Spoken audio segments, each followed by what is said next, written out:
ஒருத்தர் மனசுல நிம்மதி இல்லாம உட்காந்துருந்தார். என்ன சார் விஷயம் அப்படின்னு விசாரிச்சேன். அகலக்கால் வச்சுட்டேன், அதுதான் அவதிப்படுறேன்னார். விவரமா சொல்லுங்கன்னு. வீடு கட்டணும்னு ஆரம்பிச்சேன், வேலை பாதியிலேயே நிக்குது, கையில பணம் இல்லை அப்படின்னார். இது மாதிரி ஆசாமிகள் பல பேரை நீங்க பார்த்துருக்கலாம். இவங்கெல்லாம் சுலபமா மன அழுத்தத்துக்கு ஆளாயிடுறாங்க.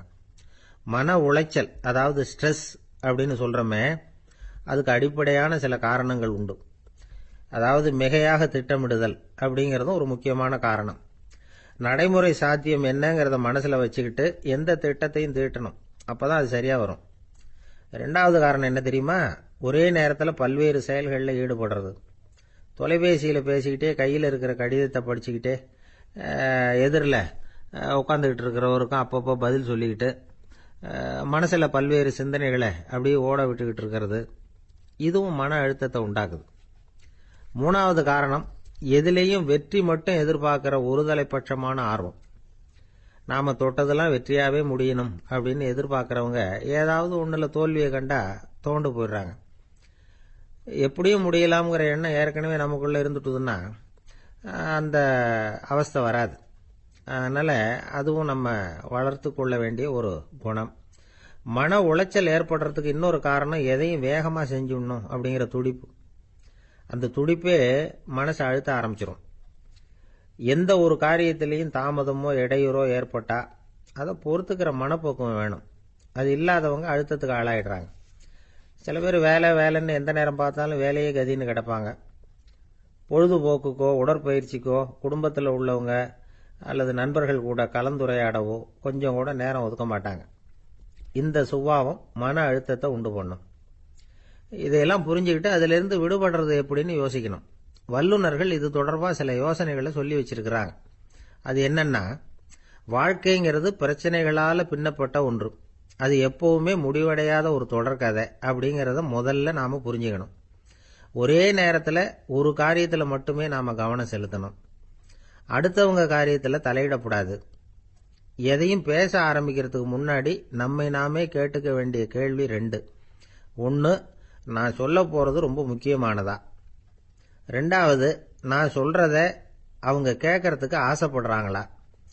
நான் பேசுறதுக்கு அது சரியான நேரம் தானா? இதை யோசிச்சு பார்த்ததுக்கு அப்புறம் எதையும் பேச ஆரம்பிக்கணும். முடிஞ்ச அளவுக்கு வளைந்து போகிற சுபாவத்தை வளர்த்துக்கணும். நம்ம நேரம் விலை மதிப்பு இல்லாதது, அதை வீணாக்கக்கூடாது. சிரிக்க தெரியலனாலும் பரவாயில்ல, முகத்தில் கொஞ்சம் புன்முறுவலாவது காட்டணும். இதெல்லாம் ரொம்ப முக்கியம். அடுத்தவங்க ஏதாவது செஞ்சா உடனே நன்றி சொல்ல மறக்கப்படாது. தினமும் கொஞ்சம் நேரத்தை தனிமையில் செலவு பண்ணணும். மன உளைச்சலிருந்து விடுபடுறதுக்கு 3 முக்கிய வழிகள் சொல்றாங்க. அதை சுருக்கமாக ரெட் அப்படின்னு சொல்றாங்க. RED ஆங்கில எழுத்துல. அந்த முதல் எழுத்து ஆர், அது என்னன்னா ரிலாக்ஸேஷன், அதாவது இடை ஓய்வு. ரெண்டாவது எக்ஸர்சைஸ், உடற்பயிற்சி. மூணாவது டயட், திட்டமிட்ட உணவு முறை. அதனால தியானம், மூச்சு பயிற்சி இதெல்லாம் இந்த இடை ஓய்வுக்கு வழிகள். எந்த வேலையையும் தொடர்ந்து செய்யக்கூடாது. எல்லார்கிட்டையும் கலகலப்பா பழகணும். மாசத்துக்கு ஒரு நாளாவது குடும்பத்தோடு வெளியில போயிட்டு வரணும். சுலபமான உடற்பயிற்சிகளை செய்யலாம். உடற்பயிற்சிங்கிறது நமக்காக நாம செய்கிற ஒரு நீண்டகால முதலீடு அப்படின்னு சொல்லுவாங்க. அதாவது லாங் டேர்ம் இன்வெஸ்ட்மெண்டா. அளவோட சாப்பிடணும், மெதுவா சாப்பிடணும். இதெல்லாம் கொஞ்சம் மனசுல வச்சுக்கிட்டு நடந்துக்கிட்டா மகிழ்ச்சியா வாழலாம். சில பேர் சாப்பாட்டு விஷயத்துல ரொம்ப அக்கறை எடுத்துக்கிறது உண்டு. ஒரு குண்டு ஆசாமி சாப்பிட உட்கார்ந்தார். முதல்ல ஒரு மாத்திரை சாப்பிட்டார். எதுக்குன்னு கேட்டோம். பசி எடுக்கிறதுக்குன்னார். சாப்பிட்டு முடிச்சார். பிறகு மறுபடியும் ஒரு மாத்திரை சாப்பிட்டார். இது எதுக்குன்னு கேட்டோம். சாப்பிட்டது ஜீரணமாகறதுக்கு அப்படின்னார். இந்த உலகத்துல எல்லாருக்கும் மகிழ்ச்சி தரக்கூடிய ஒரு பொருள் எது? இது ஒரு முக்கியமான கேள்வி. இந்த கேள்விக்கு பொருத்தமான ஒரு பதிலை உங்களால சொல்ல முடியுமா? அதாவது கொஞ்சம் யோசிச்சு பார்த்தா பணம்னு சொல்லலாமா? இப்போ கையில் காசு இல்லாதவங்ககிட்ட ஒரு 10 ரூபாய் கொடுத்தா அது அவனுக்கு சந்தோஷத்தை கொடுக்கும். ஏற்கனவே வருமான வரி பிரச்சனையில் சிக்கி இருக்கிறவர்கிட்ட இன்னும் கொஞ்சம் பணம் இந்தாங்கன்னு சொல்லி கொடுத்தோம்னா அது அவருக்கு சங்கடத்தை தான் கொடுக்கும். அதனால அந்த கேள்விக்கு பணம்ங்கிறது பொருத்தமான பதிலாக இருக்க முடியாது. கேள்வி என்னன்னா, இந்த உலகத்தில் எல்லாருக்கும் மகிழ்ச்சி தரக்கூடிய ஒரு பொருள் எது? சரி, இனிப்புன்னு சொல்லலாமா? ஏன்னா எல்லாருக்கும் இனிக்க தானே செய்யும். அதுலேயும் ஒரு சிக்கல் இருக்கு. சர்க்கரை வியாதிக்காரங்களுக்கு அது என்ன சந்தோஷத்தையா கொடுக்கும்? ஆக எல்லாருக்கும் வேறுபாடு எதுவும் இல்லாமல் மகிழ்ச்சியை கொடுக்கக்கூடியது வேற ஏதோ ஒன்று இருக்கு. அது என்னன்னு கண்டுபிடிக்கணும். அதுதான் இன்னைக்கு தகவல். இப்போ அதை கண்டுபிடிக்கணும்னா இந்த கதையை கேட்கணும். அது என்ன கதைன்னா, ஒரு ஊரில் ஒரு ராஜா இருந்தார். அவருக்கும் இதே சந்தேகம் வந்துட்டுது. அதாவது எல்லாருக்கும் இன்பம் தரக்கூடிய பொருள் எது அப்படின்னு. இதுக்கு பதில் தெரிஞ்சுக்கிறதுக்கு ஆசைப்பட்டார். சரி, அதுக்கு என்ன செய்யலாம்னு யோசனை பண்ணார். நாட்டு மக்களுக்கு பகிரங்கமாக ஒரு அறிவிப்பு கொடுத்தார். நம்ம நாட்டு மக்கள் இன்பம் தரக்கூடிய பொருள் எதுன்னு நினைக்கிறாங்களோ அதை கொண்டுகிட்டு வந்து அரண்மனையில் உள்ள கண்காட்சி மண்டபத்தில் வைக்கலாம். அப்படி அவங்க வைக்கிற பொருள்களில் எது எல்லாருக்கும் இன்பம் தரக்கூடியதாக இருக்குமோ அதை வச்சவருக்கு 1000 பொற்காசுகள் பரிசு அப்படின்னு அறிவிப்பு கொடுத்துட்டார்.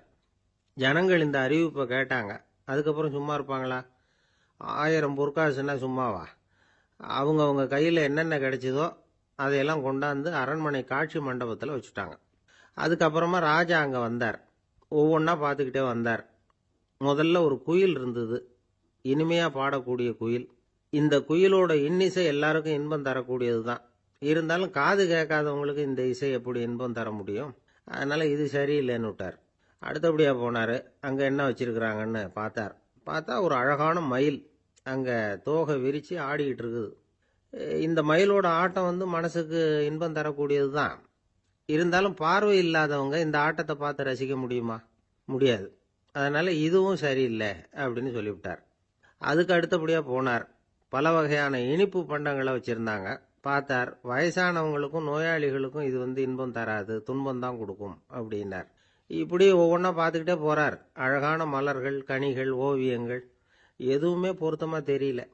சகல பேருக்கும் இன்பம் தரக்கூடிய வகையில் எதுவும் இல்லை. கடைசியாக வந்தார்.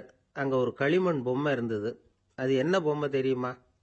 பசியால் வாடி இருக்கிற ஒருத்தருக்கு ஒரு அம்மா இனிமையாக பேசிக்கிட்டு சோறு போடுறது மாதிரி அந்த பொம்மையை செஞ்சுருந்தாங்க. அதுக்கு கீழே அன்பு அப்படின்னு எழுதியிருந்துதான். ராஜா பளிச்சுன்னு ஒரு முடிவுக்கு வந்தார். அந்த பொம்மையை செஞ்ச சிற்பியை வரவழைச்சார், பரிசு கொடுத்தார். அன்பு ஒன்று தான் எல்லாருக்கும் இன்பம் அளிக்கக்கூடிய பொருள். காது கேட்காதவங்களும் அதை கேட்க முடியும், பார்வை இல்லாதவங்களும் அதை பார்க்க முடியும், குழந்தைகளும் அதை உணர முடியும் அப்படின்னு அதுக்கு விளக்கம் கொடுத்தார் அந்த மன்னர். இந்த உலகத்தில் எல்லாருக்கும் மகிழ்ச்சி தரக்கூடிய ஒரு பொருள் அன்பு தான். அதை புரிஞ்சுக்கிட்டு தான் சில கணவன்மார்கள் மனைவி பேரில் ரொம்ப அன்பை காட்டிக்கிறது வழக்கம். ஒரு வீட்டு வாசப்படி பக்கமாக மழைக்கு ஒதுங்கினார் ஒருத்தர். மழை தூரிக்கிட்டு இருந்தது, இருட்டு நேரம். அந்த வீட்டில் இருந்தவர், இன்னைக்கு ராத்திரி வேணும்னா இங்கேயே தங்கிட்டு காலையில் போங்க அப்படின்னார். உடனே இவர் சொன்னார், ரொம்ப நன்றிங்க, ஒரு 10 நிமிஷத்தில் இதை வந்துவிடுறேன் அப்படின்னு சொல்லிவிட்டு எங்கேயோ ஓடினார். 10 நிமிஷம் கழித்து திரும்பி வந்தார். ஆமாம், எங்கே போயிட்டு வந்தீங்கன்னு கேட்டார் வீட்டில் இருந்தவர். நேராக எங்கள் வீட்டுக்கு போய் மனைவி கிட்ட இன்னைக்கு ராத்திரி இங்கேயே தங்கிக்கிறேன்னு சொல்லிவிட்டு வந்துட்டேன் அப்படின்னார் அவர்.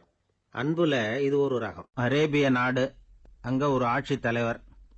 அரேபிய நாட்டு ஆட்சி பொறுப்பை ஏற்றுக்கிட்டவர். அவர் ஆட்சி பொறுப்பை ஏற்றுக்கிட்ட பிறகு ஒரு நாள் ஒரு தெருவில் நடந்து போய்கிட்டு இருந்தார். அவர் தோளில் ஒரு பெரிய துணி மூட்டை, அதை சுமந்துக்கிட்டு கடத்தெருவை நோக்கி அவர் போய்கிட்டு இருக்கிறார்.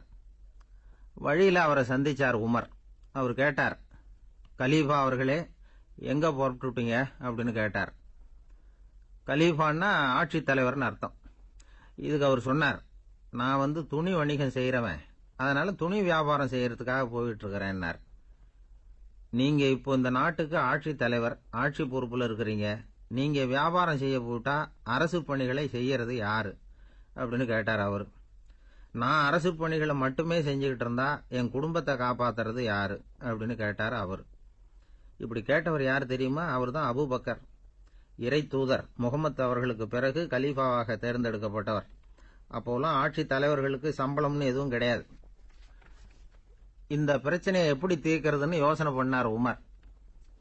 அபு உபைதா அவர்கள்கிட்ட அழைச்சிட்டு போனார். அவர் யாருன்னா, அவர் தான் பொது நிதி கருவூலத்தின் பொறுப்பாளர். அவர்கிட்ட பிரச்சனையை சொன்னார். இது மாதிரி ஆட்சி தலைவருக்கு பொது நிதியிலிருந்து ஊதியம் அளிக்க முடியுமான்னு கேட்டார். பொது நிதி விதிகளின்படி அதுக்கு சாத்தியம் இல்லைன்னு சொல்லிவிட்டாரு அவரு. சரி, வேற ஏதாவது வழி இருக்குதான்னு கேட்டார் உமர். அபு உபைதா கொஞ்சம் யோசனை பண்ணி பார்த்தார். அப்புறமா சொன்னார், மக்காவிலிருந்து மதீனாவுக்கு குடிபெயர்ந்து வந்த அகதிகளுக்கு நிதி உதவி அளிக்கிறதுக்கு விதிகள்ல இடம் இருக்கு. அப்படி பார்த்தா அபூபக்கரும் அகதி தானே, அதனால எல்லா அகதிகளுக்கும் கொடுக்கறது மாதிரியே அவருக்கும் ஒரு தொகை அளிக்கலாம்னார். கலீஃபா அபூபக்கருக்கு இந்த அகதி உதவி தொகையைத்தான் கொடுத்துட்டு வந்தாங்களாம். குடும்ப செலவுக்கு அது போதுமானதா இல்ல. இருந்தாலும் கலீஃபாங்கிறதுக்காக மற்ற அகதிகளை விட அதிகமா தொகையை பெற அவர் விரும்பல. மார்பு பக்கம் கிழிஞ்சிருந்த ஒரு மேலாடையை தான் அவர் அணிஞ்சிருந்தார். அவருடைய துணைவியார் அஸ்மா அவங்க ஒரு நாள் தேன் அருந்த ஆசையா இருக்குன்னாங்களாம். நமக்கு கிடைக்கிற ஊதியம் குடும்ப செலவுக்கே போதுமானதா இல்லையே, இந்த நிலையில தேன் வாங்கறதுக்கு காசுக்கு நான் எங்க போவேன் இருக்காரு அவரு. கொஞ்ச நாள் கழிச்சு அவங்க ஒரு தொகையை அவர்கிட்ட கொடுத்து தேன் வாங்கிட்டு வர சொன்னாங்களாம். இவருக்கு ஆச்சரியம், ஏது இந்த பணம்னு கேட்டிருக்காரு. நீங்க தினமும் குடும்ப செலவுக்காக கொடுத்துக்கிட்டு வந்த பணத்துல கொஞ்சம் கொஞ்சமா மிச்சப்படுத்தி வச்சேன்னாங்களாம். அபூபக்கர் அந்த பணத்தை எடுத்துக்கிட்டு நேரா பொது நிதி கருவூல பொறுப்பாளர்கிட்ட போனார். இந்த பணத்தை பொது நிதியில சேர்த்துருங்க, இது அதிகப்படியா எனக்கு தரப்பட்டு வந்த ஊதியம், அடுத்த மாசத்துல இருந்து இந்த தொகையை குறைச்சுங்கன்னு வேற சொல்லிவிட்டாராம். பசியை தணிக்க தேவையான அளவு உணவு, ஒரு ஜோடி உடை, இதை தவிர கூடுதலா மக்கள் பொது நிதியிலிருந்து வாங்கிக்கிறதுக்கு என் குடும்பத்தாருக்கு உரிமை இல்லை அப்படின்னு சொல்லி கண்டிப்பா சொல்லிவிட்டாராம். அவர் வாங்கிட்டு வந்த இந்த குறைந்த ஊதியம் கூட அவர் மனசை உறுத்திக்கிட்டே இருந்தது. கடைசி நேரம் அவர் தம்முடைய மகள் ஆயிஷா அவர்களை அழைச்சார். மகளே, இதுவரைக்கும் பொது நிதியிலிருந்து நான் வாங்கிட்டு வந்த தொகை என்னுடைய இதயத்துல பாரமா அழுத்திக்கிட்டு இருக்கு. என் தோட்டத்தை வித்து அதுல வர்ற பணத்திலிருந்து நான் இதுவரைக்கும் வாங்கிட்டு வந்த ஊதிய தொகையை கணக்கு போட்டு பொது நிதியில சேர்த்து விடு அப்படின்னாராம். பதவி ஏற்கிறதுக்கு முன்னாடி தன்கிட்ட இருந்ததை விட இப்ப கூடுதலா என்ன சொத்து இருக்குன்னு பார்த்திருக்கார். ஒரு ஒட்டகம், ஒரு கோப்பை, ஒரு பணியாள், இதையும் அடுத்தபடியா கலீஃபாவா வர்றவர்கிட்ட ஒப்படைச்சிருங்க அப்படின்னு விட்டாராம். அதே மாதிரி அடுத்து வந்த உமர் கிட்ட ஒப்படைச்சாங்க. அப்போ உமர் சொன்னாராம், அபூபக்கரே, இந்த முன்மாதிரியால உங்களுக்கு பிறகு இந்த ஆட்சி பொறுப்பை ஏற்கிறவர்களை பெரும் நெருக்கடிக்கு ஆளாகி விட்டீங்க அப்படின்னு சொல்லி ரொம்ப கண் கலங்கினாராம். கடைசியா அபூபக்கர் தன்னுடைய குடும்பத்தாருக்கு விட்டு சென்ற சொத்து ஒரு படுக்கை விரிப்பு, ஒரு போர்வை, அவ்வளவுதான். இது சிந்திக்க வேண்டிய ஒரு செய்தி. ஒரு ஊர்ல ஒரு மன்னர் இருந்தாராம். அமைச்சர் அவர்கிட்ட சொன்னாராம், மன்னா, நம்ம ராஜ்யத்துல இனிமே லஞ்ச ஊழலே இருக்காதுன்னாராம். ஆஹா, அப்படின்னா ஊழல் பேர் வழிகளை எல்லாம் நாடு கடத்தியாச்சா அப்படின்னு கேட்டிருக்காரு மன்னர். இதுக்கு அவரு, அப்படி இல்லைங்க, இனிமே கொடுக்கறதுக்கு ஜனங்கள் கிட்ட பணமே இல்லை. பந்திக்கு முந்தர ஆசாமிகள் நம்மள பல பேர் உண்டு.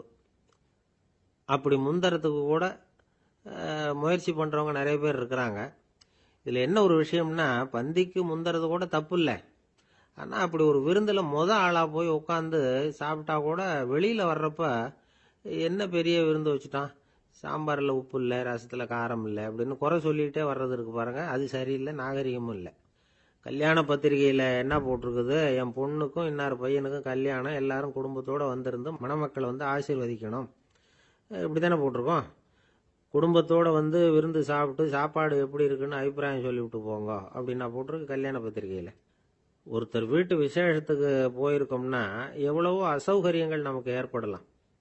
ஏராளமான கூட்டம் வந்திருக்கும். எல்லாரையும் அவங்க தனித்தனியா கவனிச்சுக்கிட்டு இருக்க முடியாது. நாம தான் அனுசரிச்சு நடந்துக்கணும்.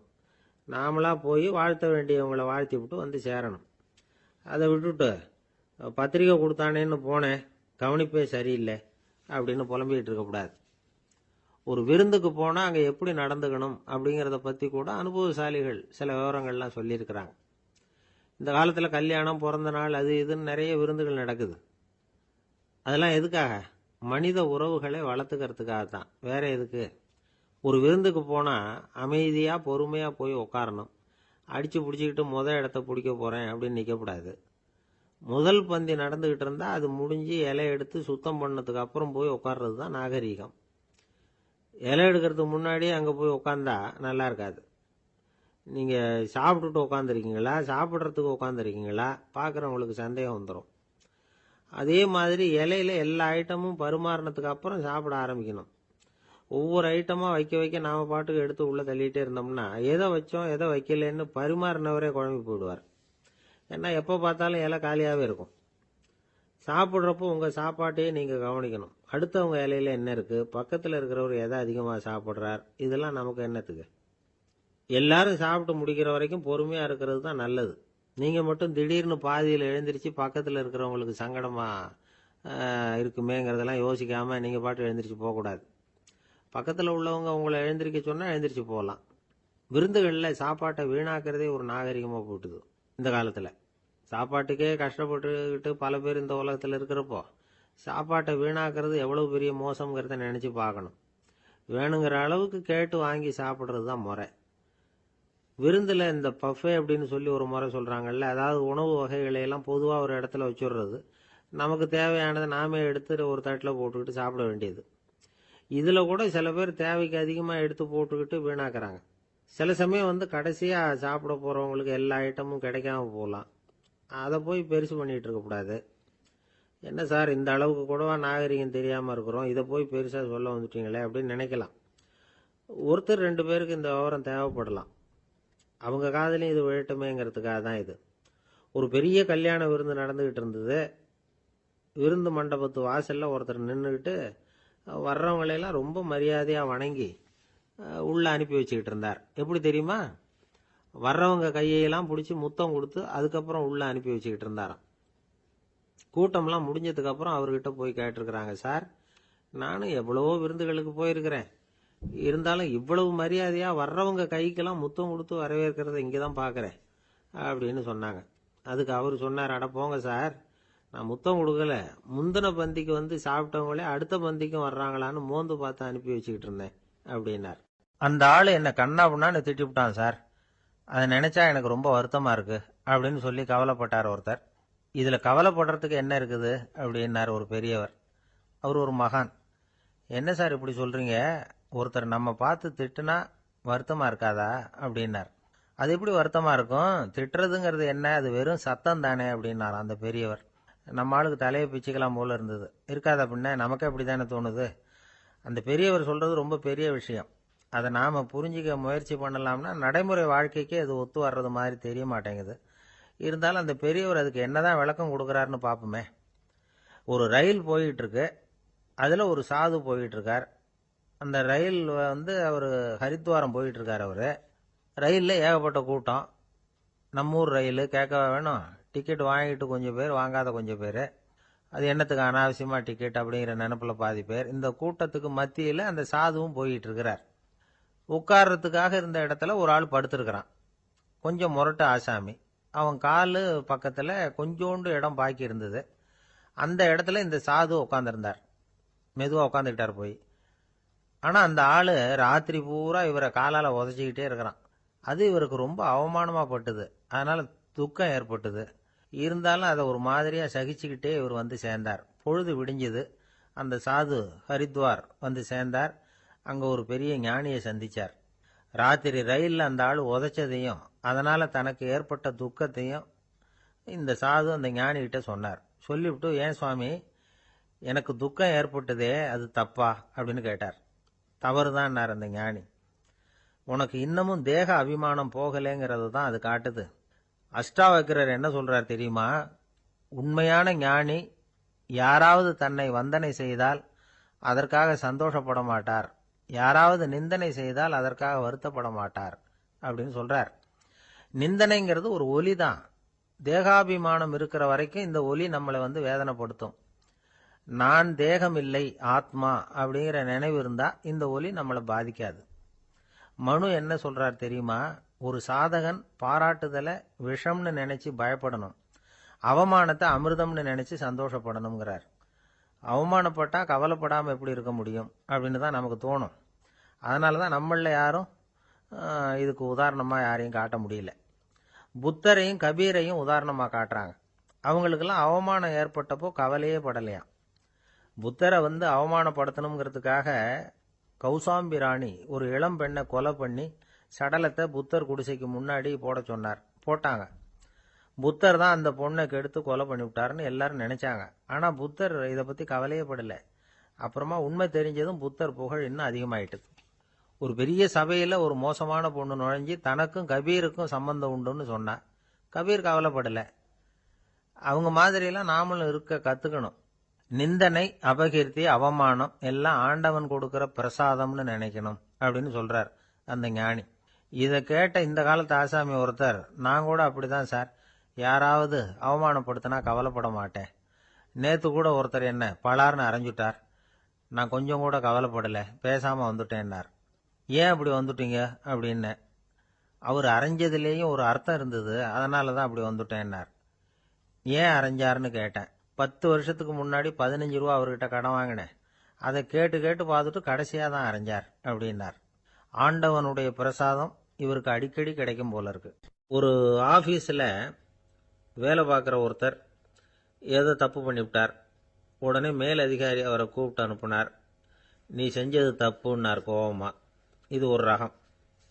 சில அதிகாரிகள் இப்படி நீங்கள் செஞ்சது தப்புன்னு சொல்கிறதில்ல, நீங்கள் செஞ்சது சரி அப்படின்னு சொல்கிறதில்ல. எப்படி சொல்லுவாங்கன்னா, நீங்கள் செஞ்சது சரியில்லைன்னு நான் நினைக்கிறேன் அப்படின்னு சொல்லுவாங்களாம். அதாவது சில பேர் நீங்கள் செஞ்சது தப்புங்கிறாங்க, அதையே மாற்றி சொல்கிறார் இவர், நீங்கள் செஞ்சது சரியில்லைன்னு நினைக்கிறேன். இது ரெண்டும் அர்த்தம் ஒன்று தான், இருந்தாலும் வார்த்தைகள் வித்தியாசம். நிர்வாக திறமை இல்லாத ஒரு அதிகாரி யூ ஆர் ராங் அப்படின்னு சொல்லுவாராம். நிர்வாக திறமை உள்ள அதிகாரியாக இருந்தால் அதையே கொஞ்சம் மாற்றி I think you are not correct அப்படிம்பாராம். இதுதான் வித்தியாசம். இருந்தாலும் வார்த்தைகளை உபயோகப்படுத்துகிற விதத்தை வச்சு தான் வேலை நல்லா நடக்கிறதும் நடக்காததும் இருக்கு. விவரம் தெரிஞ்சவங்க என்ன சொல்கிறாங்க தெரியுமா? Be a leader not a boss அப்படிங்கிறாங்க. ஒரு லீடராக பாஸாக இருக்காதே அப்படிங்கிறாங்க. சரி, அப்படின்னா லீடருக்கும் பாஸுக்கும் வித்தியாசம் உண்டா அப்படின்னு கேட்டால் இருக்குன்னு சொல்கிறாங்க. லீடருங்கிறவர் வேற, பாஸுங்கிறவர் வேற. ஒரு லீடர் எப்படி நடந்துக்குவார், ஒரு பாஸ் எப்படி நடந்துக்குவார், இதை முதல்ல நாம் தெரிஞ்சுக்கணும். அவங்க எப்படி நடந்துக்குவாங்க அப்படிங்கிறதுக்கு சில விவரங்கள் இருக்கு. அதை கேட்டோம்னா நாம் புரிஞ்சுக்கலாம் அதை. அதாவது பாஸுங்கிறவர் விரட்டிக்கிட்டே இருப்பார், லீடருங்கிறவர் ஊக்கப்படுத்திக்கிட்டே இருப்பார். நாளைக்கு சாயந்தரத்துக்குள்ள அந்த வேலையை செஞ்சு முடிக்கலைன்னா தொலைச்சி விடுவோம் தொலைச்சி அப்படிம்பார் அவர். இவர் எப்படி சொல்லுவார்னா, இதுவரைக்கும் நீங்கள் செஞ்சிருக்கிற வேலை ரொம்ப அற்புதம் அப்படிம்பார். பாஸுங்கிறவர் அதிகாரத்தை நம்பி செயல்படுறவர், லீடருங்கிறவர் நல்லெண்ணத்தை நம்பி செயல்படுறவர். நம்மகிட்ட அதிகாரம் இருக்கு, பவர் இருக்கு, அதனால காரியத்தை சாதிச்சுடலாம் அப்படின்னு நினைக்கிறவர் அவர். மற்றவங்க கிட்ட ஒரு நல்ல அபிப்பிராயத்தை சம்பாதிச்சுக்கிட்டு அது மூலமா காரியங்களை சாதிக்கிறவர் இவர். பாஸுங்கிறவர் பயத்தை உண்டு பண்ணுவார், லீடருங்கிறவர் அன்பை பரவ செய்வார். அதை செய்யலைன்னா ஆடிட்டில் தகராறாயிடும், இது செய்யலைன்னா இன்க்ரிமெண்ட் கட் ஆகிடும், இப்படி ஏதாவது சொல்லி பயமுறுத்திக்கிட்டே இருப்பார் அவர். இவர் அப்படி இல்லை. உடம்பு இப்படி இருக்குது, வீட்டில் எல்லாரும் சௌக்கியமாக இருக்கிறாங்களா, ஆஃபீஸில் எல்லாம் வசதியாக இருக்குதா, நான் ஏதாவது உதவி செய்யணுமா அப்படின்னு அன்புக்கு முக்கியத்துவம் கொடுப்பார். பாஸுங்கிறவர் எதுக்கு எடுத்தாலும் நான் சொல்லிக்கிட்டு இருப்பார், லீடருங்கிறவர் நாமன்னு சொல்லிக்கிட்டு இருப்பார். பாஸுங்கிறவர் தப்புக்கு காரணம் யாருன்னு பார்ப்பார், லீடருங்கிறவர் தப்பு என்னன்னு பார்ப்பார். இதுதான் ரெண்டு பேருக்கு வித்தியாசம். The boss shows who is wrong, the leader shows what is wrong அப்படின்னு சொல்லுவாங்க. இந்த காரியம் எப்படி செய்யப்பட்டிருக்கு அப்படின்னு தெரிஞ்சுக்கிறவர் பாஸ், இந்த காரியத்தை எப்படி செய்யணும்னு செஞ்சு காட்டுறவர் லீடர். பாஸுங்கிறவர் பணியாளர்களை திட்டுவார், லீடர் மரியாதைக்குரியவராக நடத்துவார், அதுக்குரியவராக அவர் நடந்துக்குவார். செய்கிற வேலையை ஒரு சுமையா நினைக்க வைக்கிறவர் பாஸ், செய்கிற வேலையை ஒரு சந்தோஷமா ஆக்குறவர் லீடர். ஒரு முதலாளியா இருக்கிறவர் அல்லது ஒரு நிர்வாகியா இருக்கிறவர் இது மாதிரியான நுணுக்கங்களை எல்லாம் தெரிஞ்சு வச்சுக்கிறது நல்லது. ஒரு பாஸ் இருக்கார், அவர் ஒரு நாள் ரொம்ப பெருமையா தன்னோட ஆபீஸை பத்தி பேசிக்கிட்டு இருந்தார். எனக்கு கீழே 200 பேர் வேலை செய்யறாங்க சார், நான் ஒரு கோடு கிழிச்சா அவங்க அதை தாண்டாத அளவுக்கு நான் நடந்துக்கிறேன் சார் அப்படின்னார் அவர். அது எப்படி முடியுது உங்களால அப்படின்னு கேட்டோம். நான் கோடே கிழிக்கிறது இல்லை சார் அப்படின்னார். ஒரு பல்கலைக்கழகம், அங்கே ஒரு இலக்கிய பேராசிரியர், அவர் பாடம் நடத்திக்கிட்டு இருந்தார்.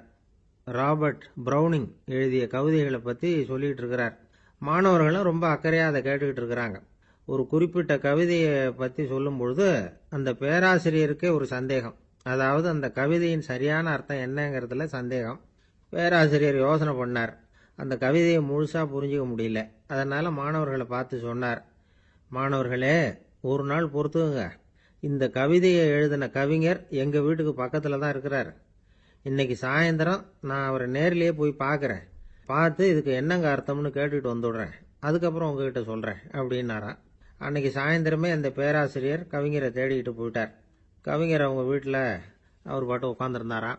இவர் போய் அவர் முன்னாடி உட்காந்தார். அப்புறம் கேட்டார், ஐயா, அந்த கவிதையின் முழு பொருள் என்னன்னு தெரிஞ்சுட்டு போகிறதுக்காக வந்திருக்கிறேன் அப்படின்னாராம். எந்த கவிதை அப்படின்னாராம் அவர். இவர் அந்த கவிதையை சொல்லியிருக்கார். கவிஞர் கொஞ்சம் யோசனை பண்ணிவிட்டு அப்புறம் சொன்னாராம், பேராசிரியரே, நீங்கள் கொஞ்சம் தாமதமாக வந்துட்டீங்கன்னாராம். இவருக்கு ஒன்றும் புரியல. நீங்கள் என்ன சொல்கிறீங்க? நான் தாமதமாக வந்துட்டேன்னா? நீங்கள் தான் உயிரோடு இருக்கிறீங்களே, அப்படி இருக்கும்பொழுது நான் தாமதமாக வந்துட்டேன்னா அது எப்படி அப்படின்னு இவர் குழம்பி இருக்கிறார்.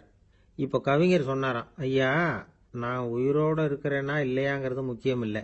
நான் அந்த கவிதை வரிகளை எழுதினப்போ 2 பேருக்கு அதோட அர்த்தம் தெரிஞ்சிருந்தது. இப்போ ஒரே ஒருத்தருக்கு தான் அதோட அர்த்தம் தெரியும் அப்படின்னாராம். பேராசிரியர் யோசனை பண்ணியிருக்கார். அப்படின்னா அந்த ஒருத்தர் கவிஞர் ராபர்ட் ப்ரௌனிங்கை தவிர வேற யாரா இருக்க முடியும்? இவர் தான் அப்படிங்கிறத அவர் மனசில் நினச்சிக்கிட்டார். அதனால் சொன்னார், ஐயா, நான் தாமதமாக வரல, அந்த கவிதையின் பொருள் என்ன அது சொல்லுங்கன்னார். பேராசிரியரே, நான் சொல்கிறது உங்களுக்கு புரியலன்னு நினைக்கிறேன். நான் இந்த வரிகள் எழுதினப்போ 2 பேருக்கு அதோட அர்த்தம் தெரிஞ்சிருந்தது. அந்த 2 பேர் யாருன்னா, ஒருத்தர் ராபர்ட் ப்ரௌனிங், அதாவது நான், இன்னொருத்தர் கடவுள். இப்போ அது கடவுளுக்கு மட்டும்தான் தெரியும். நானே இதை பற்றி பல தடவை யோசனை பண்ணி பார்த்தேன். இது ரொம்ப அழகானது, ஆனாலும் ரொம்ப வழுக்கலானது. அதை பிடிச்சிட்டோம்னு நினச்சிக்கிட்டு இருக்கும் பொழுதே காற்று மாதிரி அது உங்ககிட்ட இருந்து ஓடி போயிடுது. எனக்கு ரொம்பவும் வருத்தமாக தான் இருக்குது. நிச்சயமாக நான் தான் இந்த வரிகளை எழுதியிருக்கிறேன். அதில் அர்த்தம் இருக்குங்கிறது எனக்கு தெரியும். அதை நான் உணர்றேன். ஆனால் நீங்கள் என்னை மன்னிக்கணும். எனக்கே கூட அதை என்னால் விளக்க முடியல. அப்படி இருக்கும் பொழுது உங்களுக்கு எப்படி அதை நான் விளக்க முடியும் அப்படின்னு அந்த கவிஞர். அனுபவிக்கப்படக்கூடிய எல்லாமே விளக்கப்படக்கூடிய ஒன்றல்ல, விளக்கப்படும் எல்லாமே அனுபவிக்கப்படக்கூடிய ஒன்றல்ல அப்படிங்கிறது ஞானிகளுடைய கருத்து. அதுக்காக தான் அந்த சம்பவம். வாழ்க்கையில் நீங்கள் தொடர்ந்து ஆய்வு செய்து கொண்டே இருக்கக்கூடிய விளக்கங்களை ஒருபோதும் அடைய முடியாத பரிமாணங்கள் இருக்கிறதுனால தான் அது அலுப்பு தட்டாமல் இருக்குது. உங்களால் நிறைய அனுபவிக்க முடியும். இருந்தாலும் நீங்கள் அனுபவித்து அறிந்த விஷயங்கள் கூட வார்த்தைகளால் விளக்கப்பட முடிவதில்லை அப்படிங்கிறது பெரியோர் சிந்தனை. இதெல்லாம் ஒரு பக்கம் இருக்கட்டும். நமக்கு தெரிஞ்ச பேராசிரியர் ஒருத்தர் 1 மணி நேரம் ரொம்ப விவரமாக வகுப்பு எடுத்தார். கடைசியாக சொன்னார், மாணவர்களே, ரொம்பவும் எளிமையாக விளக்கமாக எல்லா விவரமும் சொல்லியிருக்கிறேன். அதனால் இதில் உங்களுக்கு சந்தேகம் வர்றதுக்கு வாய்ப்பே இல்லை. இருந்தாலும் கேட்க வேண்டிய கடமை கேட்குறேன். இது வரைக்கும் நடத்தினதில் யாருக்காவது ஏதாவது சந்தேகம் உண்டா அப்படின்னு கேட்டாராம். எனக்கு ஒரே ஒரு சந்தேகம்தான் சார் அப்படின்னு எழுந்திரிச்சு நிற்கிறான் ஒருத்தன். என்னன்னு கேட்டாராம். இது வரைக்கும் நீங்கள் என்ன பாடம் சார் நடத்துனீங்க அப்படின்னானா அவன். 1816 வருஷம் செப்டம்பர் மாதம் 11ஆம் தேதி பிரான்ஸ் தேசத்தில் உள்ள ஒரு மருத்துவமனை. அங்கே ஒரு இளம் டாக்டர் கொஞ்ச நாளைக்கு முன்னாடி தான் அந்த ஆஸ்பத்திரியில் புதுசாக வேலைக்கு சேர்ந்துருக்கிறார். அவர் பேர் ரெனே லெனக். அவர் அன்னைக்கு காலையில் அந்த மருத்துவமனையில் அப்படியே ரவுண்ட்ஸ் வந்துக்கிட்டு இருக்கிறார். வார்டில் ஒரு படுக்கையில் ஒரு இளம் பெண் படுத்திருக்கிறார். அந்த பொண்ணுக்கு இருதய நோயாக இருக்கலாம்ங்கிறது மற்ற டாக்டர்கள் சந்தேகம். அந்த காலத்துல எல்லாம் ஒருத்தருடைய இருதய துடிப்பை தெரிஞ்சுக்கணும்னா நோயாளியின் மார்பில் டாக்டர் காதை வச்சு பார்த்து தான் தெரிஞ்சுக்கிறது வழக்கம். ஆனால் இந்த பெண்ணும் இளம் பெண், அந்த டாக்டரும் புதுசாக சேர்ந்துருக்கிறவர். அதனால் பரிசோதனை பண்ண தயங்கினார். கொஞ்ச நேரம் யோசனை பண்ணார். திடீர்னு ஒரு ஞாபகம் வந்தது அவருக்கு. அதாவது அன்னைக்கு விடியற் காலையில் தோட்டத்தில் அப்படி வாக்கிங் போயிட்டு இருந்தப்போ சின்ன பசங்கள்லாம் ஒரு மரக்கட்டையை வச்சு விளையாடிட்டு இருந்தாங்களாம். அதை இவர் பார்த்துருக்கிறார். அது என்ன விளையாட்டுனா, ஒரு நீளமான மரப்பலகை, அதில் ஒரு முனையில் ஒரு பையன் தன்னுடைய காதை வச்சுக்கிட்டு இருக்கிறான். மறுமுனையில் இன்னொரு பையன் அந்த மரப்பலகையை ஒரு ஆணியால் கீறிக்கிட்டு இருக்கிறான். ஒரு முனையில் ஆணியால் கீறும் பொழுது மறுமுனையில் காதை வச்சிருக்கிற பையனுக்கு அந்த சத்தம் துல்லியமாக கேட்குது. அந்த டாக்டருக்கு காலையில் பார்த்த இந்த விளையாட்டு ஞாபகத்துக்கு வந்துட்டுது. உடனே என்ன பண்ணார் தெரியுமா? ஒரு நீளமான காகிதத்தை எடுத்தார். அதை அப்படியே உருளை மாதிரி உருட்டினார். ஒரு முனையை அந்த நோயாளியின் மார்பில் இடது பக்கம் வச்சார். இன்னொரு முனையில் தன்னுடைய காதை வச்சார். என்ன ஆச்சரியம்! நோயாளியின் மார்பில் நேரடியாக காதை வச்சு கேட்கறத விட துல்லியமாக கேட்டது இதய துடிப்பு. இதய துடிப்பு மட்டும் இல்லை, மூச்சு இழுத்து விடுறது, திரவ பொருள்களின் அசைவு, எல்லா சத்தமும் தெளிவாக கேட்குது. கிரேக்க மொழியில் ஸ்டெத்தாஸ் அப்படின்னா மார்பு, ஸ்கோப்பின் அப்படின்னா பார்ப்பதுன்னு அர்த்தம். அதனால் டாக்டர் ரெனே லெனக் தான் கண்டுபிடிச்ச கருவிக்கு ஸ்டெத்தஸ்கோப் அப்படின்னு பேர் வச்சார். அவரே முதல் மாடலையும் செஞ்சார். அளவு ரொம்ப பெருசாக இருந்தது. சுலபமாக எடுத்துகிட்டு போகிறது கஷ்டம். அது அவ்வளோ கஷ்டமாக இருந்தது. அது அதனால அவரே அதை அப்புறம் 2 பிரிவா தயார் பண்ணார். இது 2 துண்டையும் டாக்டர் தன்னோட கோட்டு பாக்கெட்ல வச்சுக்கலாம், தேவைப்படுறப்ப எடுத்து ஒன்னா சேர்த்துக்கலாம். இப்படிதான் அவர் ஆரம்பத்தில் பண்ணார். தன்னுடைய இந்த கண்டுபிடிப்பை பத்தி அவர் ஒரு புத்தகம் எழுதினார். நிறைய வித்துது, புகழும் பணமும் சேர்ந்தது. பணமும் புகழும் வந்து சேர்ந்தது மாதிரியே அவருக்கு ஒரு நோயும் வந்து சேர்ந்தது. அது என்ன நோயின்னு கண்டுபிடிக்கிறதுக்கும் அவரு கண்டுபிடிச்ச கருவி தான் உபயோகப்பட்டுதான். அவரே அதை கண்டுபிடிச்சார். அவருக்கு வந்திருந்தது காச நோய். 1826ஆம் வருஷம் ஆகஸ்ட் மாதம் 13ஆம் தேதி உலகத்தின் முதல் ஸ்டெதஸ்கோப்பை கண்டுபிடிச்ச டாக்டர் ரெனே லெனக் காலமானார். அவர் சாகிறதுக்கு முன்னாடி மரத்தால் செஞ்சு வச்சிருந்த ஸ்டெதஸ்கோப்பை தனக்கு வேண்டியப்பட்ட ஒரு டாக்டர்கிட்ட கொடுத்து, என்னுடைய சொத்துக்கள்லேயே ரொம்ப வசந்தது அப்படின்னு சொன்னாராம். அதுக்கப்புறம் 3 வெள்ளைக்காரங்க சேர்ந்து இந்த கருவியில் சில மாற்றங்களை பண்ணாங்க. ஆனால் 1829 லண்டனில் டாக்டர் நிக்கோலஸுங்கிறவர் ஒரு காதால் இதய துடிப்பை கேட்கறத விட டாக்டர் 2 காதாலையும் கேட்கறது தான் சரியா இருக்கும் அப்படின்னு ஒரு கருத்தை வெளியிட்டார். அதுக்கப்புறம் ரொம்ப காலம் கழிச்சு 1852 ஜார்ஜ் காமான் அப்படிங்கிறவர் ரப்பர் டியூப்களை உபயோகப்படுத்தி 2 காதாலையும் கேட்கற மாதிரி ஒரு புதிய வடிவத்தை அதுக்கு கொடுத்தார். அதுக்கு பிறகு அது படிப்படியாக எவ்வளவோ மாற்றங்கள் இருந்தாலும் ஆரம்பத்தில் டாக்டர் ரெனே லெனக் உருவாக்கின அடிப்படை மாடலை யாரும் மாற்றி அமைக்கலைங்கிறது தான் முக்கியமான விஷயம். நமக்கு தெரிஞ்ச ஒரு ஆஸ்பத்திரி, அதில் ஒரு நோயாளி, காலை நேரத்தில் நர்ஸு அந்த பக்கமாக போயிட்டு இருந்தாங்க. அதை பார்த்துட்டு ஒரு நர்ஸுன்னு கத்துறார். நர்ஸு அவசரமாக ஓடி வந்து என்ன விஷயம்னு கேட்டாங்க. சிஸ்டர், இங்கே பாருங்க, உங்கள் டாக்டரை என் நெஞ்சில் அவர் காதை வச்சு கேட்டுக்கிட்டு இருக்கிறார் அப்படின்னார் நோயாளி. சிஸ்டர் பதட்டப்படாம, அதனால என்ன, இந்த டாக்டர் பழமையான விஷயங்கள்ல ரொம்ப நம்பிக்கை உள்ளவர், அதனால ஸ்டெதாஸ்கோப்பை உபயோகப்படுத்தாம காதை வச்சு கேட்கிறார், அது ஒன்றும் தப்பு இல்லை அப்படின்னாங்களாம். ஐயோ, அதுக்காக இல்லை சிஸ்டர், இவர் என் நெஞ்சு மேல தலையை வச்சது நேற்று ராத்திரி 9 மணி, இப்ப விடிஞ்சு போச்சு, இன்னமும் தலையை எடுக்கவே இல்லை, அதுக்காக தான் சந்தேகப்பட்டு உங்களை கூப்பிடுறேன் அப்படி. என்ன சார், உங்க பையன் என்ன செஞ்சுக்கிட்டு இருக்கிறான் இப்போ அப்படின்னு கேட்டார் ஒருத்தர். அடிக்கடி கண்ணாடி முன்னாடி நின்று அழகு பார்த்துக்கிட்டு இருக்கிறான் சார் அப்படின்னாரு அப்பா. இளம் பருவம் இப்படிதான் இருக்கும், அதையெல்லாம் சாதாரணமாக நினைச்சுடாதீங்க அப்படின்னாரு அவரு. என்ன சார் சொல்றீங்க, கண்ணாடி முன்னாடி நின்றுக்கிட்டு நேரத்தை வீணாக்கிக்கிட்டு இருக்கான், அதை ஒரு பெரிய விஷயமா நான் நினைக்கணுமா அப்படின்னாரு இவர். இளம் பருவத்தில் இளைஞர்களுக்கும் சின்ன பொண்ணுங்களுக்கும் அடிக்கடி கண்ணாடியில் பார்க்கணும்னு தோணும். அது வெறுமனே அழகு பார்க்கறது மட்டும் இல்லை, அவங்க தங்களையே தேடி கண்டுபிடிக்கிற ஒரு முயற்சி அது. இது ஒரு மனோதத்துவ விளைவு. இது வரைக்கும் சின்ன பிள்ளையா இருந்துட்டோம், இனிமேல் நாமளும் மற்றவங்க மாதிரி மனிதர்கள் தான் அப்படிங்கிற உணர்வு அவங்களுக்கு வருது. தங்களோட முகம் எப்படி இருக்குது, அழகு எப்படி இருக்கு, உடம்பு நேரம் எப்படி இருக்கு, முடி எப்படி இருக்கு அப்படிங்கறதையெல்லாம் கண்டுபிடிக்கிறாங்க. அதுக்கப்புறம் இன்னொரு ஆணோ பொண்ணோ தன்னை கவனிக்கணும் அப்படின்னு நினைக்கிறாங்க. இதெல்லாம் மனோதத்துவ உண்மைகள், இதெல்லாம் இயற்கை. இதை பார்த்துட்டு பெற்றவங்க பிள்ளைங்க கெட்டு போட்டாங்க அப்படின்னு நினைக்கக்கூடாது, அவங்கள திட்டிக்கிட்டே இருக்கக்கூடாது. இன்னைக்கு பல குடும்பங்களில் இதுதான் நடந்துகிட்டு இருக்குது. மனுஷ வாழ்க்கையிலேயே இப்படியும் இல்லாத அப்படியும் இல்லாத ஒரு பருவம் இளம் பருவம்.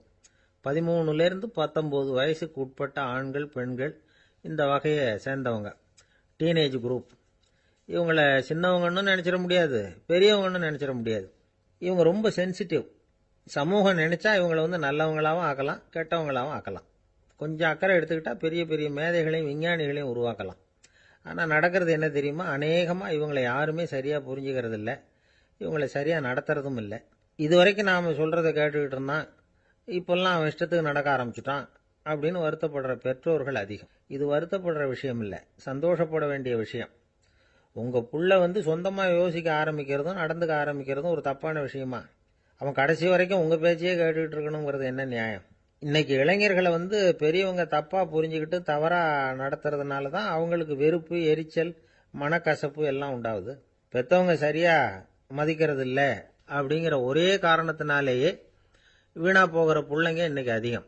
சரி, பெற்றவங்களுக்கு இன்னைக்கு என்னதான் புத்தி சொல்ல வர்றீங்க அப்படின்னு கேட்குறீங்களா?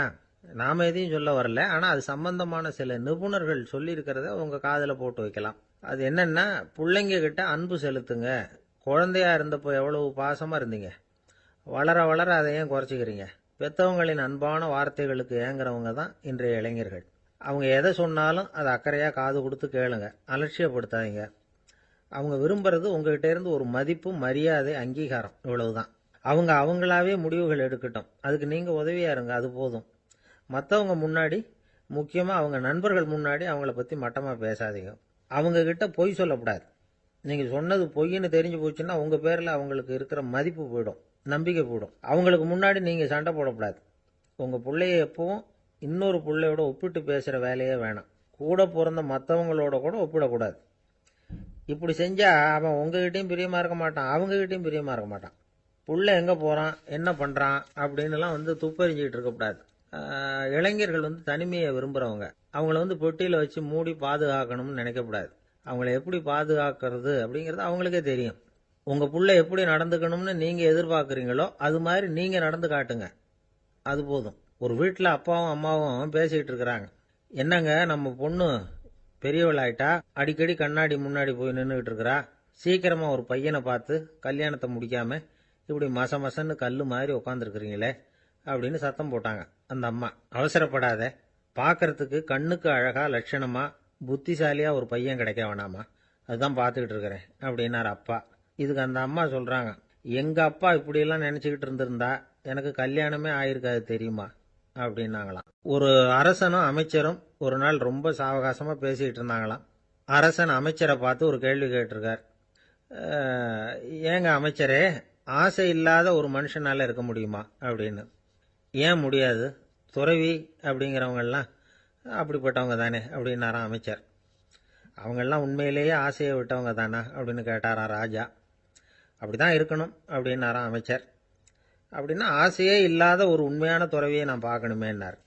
அது என்ன பிரமாதம், அதுக்கு நான் ஏற்பாடு பண்ணுறேன் அப்படின்னு விட்டார் இவர். சொல்லிவிட்டு உடனே புறப்பட்டு போனார். அங்கங்கே தேடினார். அப்புறம் தான் அவருக்கு புரிஞ்சுது உண்மை துறவியை கண்டுபிடிக்கிறது எவ்வளவு கஷ்டமான காரியம்னு. இருந்தாலும் ராஜா கிட்ட சொல்லியாச்சே, உண்மை துறவியை காட்டுறேன்னு. இப்போ என்ன பண்ணுறது? ராஜா கிட்ட சொன்னபடி நடக்கலைன்னா அவருக்கு கோபம் வந்துடும். அமைச்சர் ஒரு யோசனை பண்ணார். அவருக்கு ஒரு வழி தெரிஞ்சுது. அதுதான் சரின்னு முடிவு பண்ணார். அதாவது அந்த ஊரில் அவருக்கு தெரிஞ்ச நாடக நடிகர் ஒருத்தர் இருக்கிறார், நல்லா நடிப்பார். அவரை போய் பார்த்தார். இதை பாருப்பா, எனக்காக நீ ஒரு காரியம் செய்யணும்னார். என்னன்னு கேட்டார் அவர். நீ ஒரு துறவி மாதிரி கொஞ்ச நேரத்துக்கு நடிக்கணும். ராஜா உன்னை பார்த்துட்டு போகிற வரைக்கும் நடி, அது போதும். அதுக்காக உனக்கு 10,000 ரூபா தரேன் அப்படின்னார். அவர் எந்த காலத்தில் இவ்வளவு பணத்தை மொத்தமாக பார்த்துருக்கார். அதனால் உடனே சரின்னு ஒத்துக்கிட்டார். அமைச்சர் அரண்மனைக்கு திரும்பி வந்தார். என்ன அமைச்சரே, இன்னுமா ஒரு உண்மையான துறவி கிடைக்கலன்னார். உண்மையான துறவி ஒருத்தரை இப்போ தான் கொஞ்ச நேரத்துக்கு முன்னாடி பார்த்து பேசிவிட்டு வர்றேன். அவர் நம்ம ஊருக்கு வெளியில் குளத்தங்கரையில் உள்ள ஒரு ஆலமரத்துக்கு அடியில் உட்காந்துருக்கிறார் அப்படின்னார் இவர். அப்படின்னா உடனே புறப்படுங்க அப்படின்னார் ராஜா. பரிவாரங்களோடு புறப்பட்டார். அங்கே அந்த மரத்தடியில் அந்த ஆள் வேஷம் போட்டுக்கிட்டு துறவி மாதிரி உட்காந்துருக்கிறான். ராஜா நேராக போனார். அந்த துறவி காலில் பொத்துன்னு விழுந்து வணங்கினார். உடனே ராணியும் அவர் காலில் விழுந்தாங்க. அடுத்தபடியாக அமைச்சர் விழுந்தார். அவருக்கு தெரியும் இது நம்ம ஆள் தான்னு. இருந்தாலும் என்ன பண்ணுறது, நேரம். அப்புறம் பரிவாரங்கள்லாம் துறவி காலில் விழுந்து ஆசீர்வாதம் வாங்கிட்டாங்க. ராஜா அப்புறமா தங்கத்தட்டில் பொண்ணையும் பொருளையும் வச்சு அந்த துறவிகிட்ட ரொம்ப பணிவாக நீட்டுறார். தாங்கள் தயவு பண்ணி இதை ஏற்றுக்கணும் அப்படின்னு வேண்டிக்கிட்டார். அந்த துறவி பற்று இல்லாமல் அதை பார்த்தார். எல்லாத்தையும் திறந்துவிட்ட எனக்கு இதெல்லாம் எதுக்காக அப்படின்னு சொல்லி அதை மறுத்துட்டாராம். ஆஹா, உண்மையான துறவியை பார்த்துட்டோம் அப்படிங்கிற ஆனந்தம் அரசருக்கு. ரொம்ப நிம்மதியாக திருப்தியாக திரும்பி வந்தார் அரண்மனைக்கு. அதுக்கப்புறம் அமைச்சர் யாருக்கும் தெரியாமல் அந்த துறவிகிட்ட ஓடினார். சொன்ன பிரகாரம் பணத்தை நீட்டினார். இந்தாப்பா, நான் உங்ககிட்ட சொன்னபடி 10,000 ரூபா பணம் எடுத்துக்கோ அப்படின்னார். அந்த ஆள் ராஜா கிட்ட சொன்னது மாதிரியே எல்லாத்தையும் திறந்துவிட்ட எனக்கு இதெல்லாம் எதுக்காக வேணாம் அப்படின்னு விட்டாராம். நடித்த வரைக்கும் போதும்ப்பா, இனிமேல் இந்த நாடக வசனம்லாம் வேணாம், வேஷத்தை கலைச்சிரு, பணத்தை வாங்கிக்கோன்னார். இல்லைங்க, இது வேஷம் இல்லை, இது வசனமும் இல்லை, இது உண்மை. கொஞ்ச நேரம் துறவி மாதிரி நடித்ததுக்கே இந்த தேசத்து ராஜா, ராணி, அமைச்சர், பரிவாரங்கள் எல்லாம் என் காலில் விழுந்து வணங்குறாங்க. அப்படின்னா உண்மையான துறவியாக இருக்கிறது எவ்வளவு பெருமையான விஷயம். நான் உண்மையான துறவியாக ஆக போகிறேன், அப்படி முடிவும் பண்ணிட்டேன் அப்படின்னார் அந்த நடிகர். வேஷம் கூட எப்படிப்பட்ட விளைவுகளை உண்டு பண்ணுது பார்த்தீங்களா. நம்மால் ஒருத்தன் ரொம்ப வசதியாக தான் இருந்தான். ஒரு நாள் அவன் சொத்து பூரா திருட்டு போயிட்டுது. அதுக்கப்புறம் இவன் துறவி மாதிரி ஆயிட்டான். ஊர் ஊராக சுற்றினான். ஒரு குருநாதரை தேடி கண்டுபிடிச்சான். அவர்கிட்ட சீடனாக சேர்ந்துக்கிட்டான். அவனை பார்த்து ஒருத்தர் கேட்டார், நீ உண்மையான சீடன் தானான்னு. இல்லைங்க, சீடன் மாதிரி நடிச்சுக்கிட்டு இருக்கிறேன் அப்படின்னா. அது குரு துரோகம் இல்லையா அப்படின்னு கேட்டார் அவர். இல்லைங்க, நான் பண்ணது குரு துரோகம் இல்லை, என் குரு பண்ணது தான் துரோகம். என்னுடைய பணத்தை கொள்ளையடிச்சது இவர் தான். அதை எங்கே வச்சிருக்காருன்னு கண்டுபிடிக்கிறதுக்காக தான் இவர்கிட்ட வந்து சீடனா சேர்ந்துருக்கிறேன் அப்படின்னா. அம்மாக்காரங்களுக்கு அடிக்கடி ஏற்படுற கவலை ஒன்று உண்டு. அதாவது குழந்தை சரியாக சாப்பிட மாட்டேங்குதே அப்படிங்கிற கவலை. இவங்கெல்லாம் ஒரு விஷயத்த நல்லா புரிஞ்சுக்கணும். குழந்தைகள்ங்கிறவங்க பெரியவங்க மாதிரி இல்லை. அவங்க கடிகாரத்தில் மணியை பார்த்துட்டு சாப்பிட்றதுக்கு உட்கார்ற ரகம் கிடையாது. பசிச்சா சாப்பிடுவாங்க, இல்லைன்னா விளையாடுவாங்க அல்லது தூங்குவாங்க. அது புரியாமல் அவங்கள கட்டாயப்படுத்தி அல்லது மிரட்டி சாப்பிட வைக்கிறது ரொம்ப தப்பு. ஒரு 8 மாத குழந்தைக்கு 3 மணி நேரத்துக்கு ஒரு தடவை பசிக்கும். அந்த நேரம் பார்த்து சாப்பாடு கொடுத்தா அடம் பண்ணாமல் அது பாட்டுக்கு சாப்பிட்ரும். அதே குழந்தைக்கு 1 வயசு ஆகிறப்போ 4 மணி நேரத்துக்கு ஒரு தடவை பசிக்கும். இந்த வயசில் இயற்கையாகவே வந்து பசி வந்து குறைஞ்சிருக்கும். அது புரியாமல் என் குழந்தை முன்னாடி மாதிரி இப்போ சரியாக சாப்பிட மாட்டேங்கிறான் அப்படின்னு சில பேர் டாக்டர்கிட்ட போய் சொல்லிக்கிட்டு இருப்பாங்க. இன்னொரு விஷயம், ஒரு குழந்தைக்கு வயசு அதிகமாகிற வேகத்துக்கு உடம்பு எடையும் அதிகமாகிக்கிட்டே போகாது. உடம்பு எடை வந்து அதிகமாகிற வேகம் குறைஞ்சிக்கிட்டே வரும். 6 மாத குழந்தைக்கு ஒரு வாரத்தில் 150 கிராம் எடை கூடும். ஒரு வயசில் வாரத்துக்கு 71 கிராம் எடை கூடும். இது புரியாமல் அதிகமாக சாப்பாட்டை கொடுத்து குழந்தைய கஷ்டப்படுத்தக்கூடாது. ஏன்னா அளவுக்கு மீறின உணவு வந்து அஜீரணத்தை வந்து உண்டு பண்ணிவிடும். குழந்தைக்கு ஒரு தட்டில் கொஞ்சமாக ஆகாரத்தை வச்சு கொண்டுகிட்டு போய் கொடுக்கணும். மலை மாதிரி குவிச்சு வச்சா அதை பார்த்ததுமே பசி அடங்கி போயிடும்.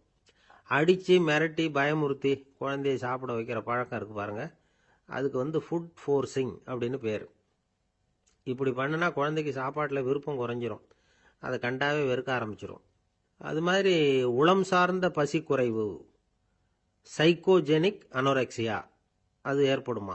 சாப்பாடுங்கிறதே ஒரு தண்டனை மாதிரி தோணும். குழந்தைகளுக்கு பிடிச்ச மாதிரியான ஆகாரத்தை கொடுக்கணும். சத்து அதிகம் இருக்குங்கிறதுக்காக அதுக்கு பிடிக்காத ஆகாரத்தை கொடுத்து கட்டாயப்படுத்தக்கூடாது. குழந்தைகளுக்கு 2 வயசு ஆகிறப்போ இயற்கையாகவே வந்து எதிர்மறை குணம் உண்டாகும். அதாவது அந்த எதிர்மறையாக பேசுறது. இது மாதிரி சமயங்களில் நாம் என்ன சொல்கிறோமோ அதுக்கு நேர்மாறாக நடந்துக்கும். ஏட்டிக்கு போட்டி. சாப்பிட சொன்னால் விளையாட போவோம், விளையாட சொன்னால் சாப்பாடு கேட்கும். இதை புரிஞ்சுக்கிட்டு நடந்துக்கணும். குழந்தை சொன்ன பேச்சை கேட்கலேன்னு கோவப்படக்கூடாது. குழந்தை வளர வளர பிடிவாத குணம் வர்றது சகஜம். கேட்டதை வாங்கி கொடுத்தாதான் சாப்பிடுவேன் அப்படின்னு பிடிவாதம் பண்ணும். வாங்கி கொடுத்துடுறது தான் உத்தமம். நீங்களும் அதுக்கிட்ட பிடிவாதம் பண்ணிகிட்டு இருக்கக்கூடாது. ஏன்னா கேட்டது கிடைக்கலையேங்கிற ஏமாற்றம் கூட குழந்தையோட பசியை குறைச்சிரும். கேட்டது கிடைச்சிட்டா பசி அதிகமாகும். கொடுத்ததை மலமலன்னு சாப்பிட்றோம். குழந்தைகளுக்கு வந்து கண்ட நேரத்தில் சாப்பிட்றதுக்கு எதையாவது வாங்கி கொடுத்துக்கிட்டு இருந்தால் சாப்பாட்டு நேரத்தில் சாப்பிடாம அடம் பண்ண ஆரம்பிச்சிடும். பள்ளிக்கூடம் போகிற பிள்ளைங்க காலை உணவை சரியாக சாப்பிட மாட்டாங்க. அச்சம், அவசரம், பரபரப்பு இதெல்லாம் தான் காரணம். பள்ளிக்கு புறப்படுறதுக்கு ஒரு 3/4 மணி நேரத்துக்கு முன்னாடியே சாப்பாடு போட்டுருங்க, அது சரியாக போடும். படிக்கிற குழந்தைகள் உடல் சோர்வு, மனச்சோர்வு இது காரணமாக கூட சாப்பிட மறுக்கிறது உண்டு. இப்போ உதாரணமாக சாயந்தரம் விளையாடி விட்டு வீட்டுக்கு வந்ததும் சாப்பிட சொன்னால் வேணாம்பாங்க. இது உடல் சோர்வு. ரொம்ப நேரம் வீட்டு பாடங்களை செஞ்சு முடித்த கையோடு சாப்பிட சொன்னாலும் அவங்களால சரியாக சாப்பிட முடியாது. இது உளச்சோர்வு, அதாவது மனச்சோர்வு. இதை தவிர குழந்தைகளுக்கு உடல் நலக்குறைவு ஏற்பட்டால் கூட சாப்பிட மறுக்கிறது உண்டு. சில மருந்து மாத்திரைகள் கூட பசியை குறைச்சிரும். அதனால் சரியாக தெரிஞ்சுக்கிட்டு குழந்தைகளை வந்து சாப்பிட வைக்கணும். அது புரியாமல் கையில் சாப்பாட்டு தட்டை வச்சுக்கிட்டு குழந்தைகளை வந்து விரட்டிக்கிட்டு அலையக்கூடாது. ஒரு சின்ன பையன் சொன்னான், எங்கள் அம்மா சாப்பாடு போடுறது தெரிஞ்சால் நான் உடனே வீட்டை விட்டு வெளியில் ஓடி போடுவேன் அப்படின்னா. ஏன் அப்படி பண்ணுறேன்னு கேட்டோம். எங்கள் அப்பா கூட அது மாதிரி தான் சார் பண்ணுவார் அப்படிங்கிறான். ஒரு ஆள் இருந்தான், நிறைய பணம் சம்பாதிச்சான். ஆனால் செலவு பண்ண மனசு வரல, கருமி. அவன் என்ன பண்ணான், சேர்த்த பணம் பூராவையும் ஒரு மரத்தடியில் புதைச்சி வச்சுருந்தான். வாரத்துக்கு ஒரு தடவை அந்த மரத்தடிக்கு வருவான். புதைச்ச இடத்த ஆவலோடு பார்த்துக்கிட்டு இருப்பான். அதுக்கப்புறம் போயிடுவான். அவ்வளவுதான். ஒரு நாள் ஒரு திருடன் வந்தான். இவன் புதைச்சி வச்சுருந்ததெல்லாம் எடுத்துகிட்டு போயிட்டான். இது தெரிஞ்சு போச்சு. அந்த கருமி புலம்ப ஆரம்பிச்சிட்டான். இவன் புலம்பலை கேட்டதும் அக்கம் பக்கத்தில் இருந்தவங்கெல்லாம் ஓடி வந்தாங்க. என்ன விஷயம்னு விசாரித்தாங்க. இவன் சொன்னான். ஒரு பெரியவர் கேட்டார், ஏன்பா வாரம் வந்து இந்த இடத்த பார்க்கறதாக சொன்னியே, எப்போவாவது இதில் இருக்கிற பணத்தை எடுத்து செலவு பண்ணியிருக்கியா அப்படின்னு கேட்டார். நான் அப்பப்போ வந்து அதை பார்க்கறது தான் வழக்கம், அதை தொட்டதே இல்லைன்னு அவன். சரி, அப்படின்னா இப்போவும் நீ அதே மாதிரி வாரம் ஒரு தடவை வந்து இந்த இடத்த பார்த்துட்டு போகலாமே அப்படின்னாராம் அந்த பெரியவர். அதுவும் சரிதானே. எவ்வளவு காலமானாலும் அவன் அந்த பணத்தை எடுத்து செலவு பண்ண போறதில்ல. அப்படி இருக்கிறப்ப உள்ளே பணம் இருந்தாலும் ஒண்ணுதான், இல்லாம போனாலும் ஒண்ணுதான். இதுல இருந்து என்ன புரியுதுன்னா, ஒருத்தர்கிட்ட இருக்கிற பணத்தை கொண்டு அவர் பணக்காரரா ஏழையா அப்படின்னு முடிவு செய்யறது சரியில்லை. அந்த செல்வத்தை அனுபவிக்கிற திறன், பயன்படுத்துற திறன், அதை வச்சுதான் அவர் ஏழையா பணக்காரரா அப்படிங்கிறத நிர்ணயம் பண்ணணும். அதுதான் சரி. செலவு பண்ண தெரியாதவன் சேகரம் பண்ணிட்டே இருக்கிறதுனால என்ன பிரயோஜனம்? தலைமுடியே இல்லாதவன் தாராளமா சீப்புகளை வாங்கி சேகரம் பண்றது மாதிரி தானே இது. சில சமயம் செலவு பண்ண நாம தயாரா இருந்தா கூட அந்த செல்வம் நமக்கு பயன்படுறதில்ல.